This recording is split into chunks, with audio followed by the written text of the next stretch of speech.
Take a look at the footage of North Koreans weeping and wailing, collapsing in mourning after learning of the death of Kim Jong-il. To an outsider, this reaction seems extreme, perhaps even staged. But to the people of North Korea, failing to mourn hard enough can be a death sentence. This is North Korea, the tiny, isolated country with the capabilities of mass destruction.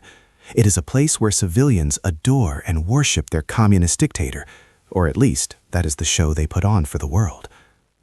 But what if I told you the entire foundation of this country might be based on a stolen identity? There is a bizarre conspiracy theory, one that a CIA investigation once concluded was right, that the man the world knew as Kim Il-sung was an imposter. The theory claims the real Kim Il-sung died years earlier, and the Soviets blackmailed a criminal into assuming his identity to rule as their puppet. While modern historians mostly dismiss this, the fact that such a theory exists speaks to the deep mystery surrounding the Kim Dynasty. From its founding in 1948 to the modern-day totalitarian regime, this is the entire brutal history of North Korea. To understand the madness of modern North Korea, you have to understand the violence of its birth. In 1945, after the Japanese occupation ended, the US and the Soviets split the peninsula along the 38th parallel, a line chosen in about 30 minutes by two American colonels. Kim Il-sung, the Soviet-backed leader, wasn't content with half a country. On June 25, 1950, North Korean tanks poured across the border. The North outnumbered the South 2-1, and they possessed nearly 300 tanks, while South Korea had absolutely none. It looked like an easy victory. But the United States responded with a bombing campaign so devastating that it effectively erased North Korea from the map. U.S. generals eventually stopped sending bombers simply because there was nothing left to bomb. An estimated 80% of North Korea's buildings were flattened. This destruction is the key to understanding the North Korean psyche today. It created a deep-seated, multi-generational hatred for the United States that the regime still uses to justify its iron grip on power. From these ashes, Kim Il-sung didn't just rebuild a nation, he engineered a society designed for total control. He introduced the Songbun system, a caste system that decides your fate before you are even born. The population is divided into three groups. The core class, about 28% of the population, are the loyalists, descendants of war heroes who get the best jobs and food. The wavering class, the massive middle 45%, are watched constantly. And then there is the hostile class, the 27% of the population deemed enemies of the state. If you fall into this group, you are discriminated against in everything: food, healthcare, marriage, and education. As Kim Il-sung aged, he groomed his son, Kim Jong-il, to take the throne. If the father was a ruthless warrior, the son was something far stranger. The propaganda machine went into overdrive for Kim Jong-il. They claimed his birth was marked by a new star appearing in the sky. They told the people he invented the hamburger. They even claimed he hit 11 holes in one in his very first round of golf and never needed to use a toilet. But behind the laughable myths was a man capable of terrifying acts. Kim Jong-il was obsessed with cinema. He wanted to build a North Korean Hollywood, but he lacked the talent.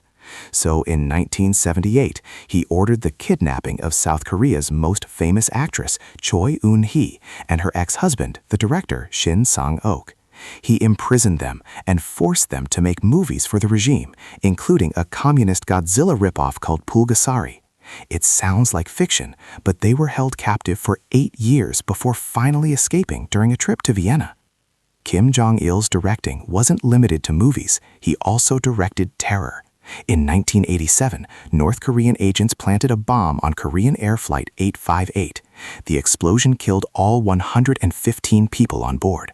One of the agents, Kim Hyun-hee, later confessed that Kim Jong-il personally ordered the attack to scare people away from the upcoming Seoul Olympics. When Kim Il-sung died of a heart attack in 1994, the nation was plunged into hysteria. But the grief was soon replaced by hunger. Without Soviet subsidies and hit by devastating floods, the North Korean economy collapsed. The result was the Arduous March, a famine of biblical proportions. The regime urged people to eat less, even launching a "let's eat 2 meals a day" campaign. The reality was horrific. People were forced to eat grass, tree bark, and corn husks. Roaming gangs of starving orphans, known as kochebi, filled the streets. While the official death toll is claimed to be around 220,000, international observers estimate that anywhere from 600,000 to 3.5 million people starved to death. Yet, while his people were dying, Kim Jong-il continued to pour money into the military, enforcing the Sungun, or military-first policy. The regime prioritized rifles over rice, believing that the military was the only thing keeping them from collapsing like the Soviet Union. In 2011, Kim Jong-il died, and the world watched as a young, chubby man in his 20s took the stage, Kim Jong-un. Kim Jong-un was an anomaly. He had spent his childhood studying in Switzerland, where he loved basketball, idolized Michael Jordan, and played video games. Many Western analysts hoped this Swiss-educated millennial would bring reform. They were wrong. Kim Jong-un proved to be just as brutal, if not more so, than his father. He needed to consolidate power, and he started with his own family. In 2013, he turned on his uncle, Jang Song-thaek, the second most powerful man in the country. Jang was branded a traitor, accused of half-heartedly clapping, and executed by firing squad. Then came his half-brother, Kim Jong-nam. Once the heir apparent, Nam was living in exile and had criticized the regime. In 2017, in a crowded airport in Malaysia, 2 women smeared a substance on Nam's face. It was VX nerve agent, a banned chemical weapon. He died within 20 minutes. Kim Jong-un had assassinated his own brother in broad daylight using a weapon of mass destruction in a foreign country. Under Kim Jong-un, North Korea has evolved. It is no longer just a starving nation with old tanks. It is a nuclear power. In 2017, North Korea successfully tested the Hwasong-15, a ballistic missile capable of hitting the continental United States. But their weapons aren't just physical. They have built an army of hackers. North Korea's cyber warfare division is terrifyingly effective.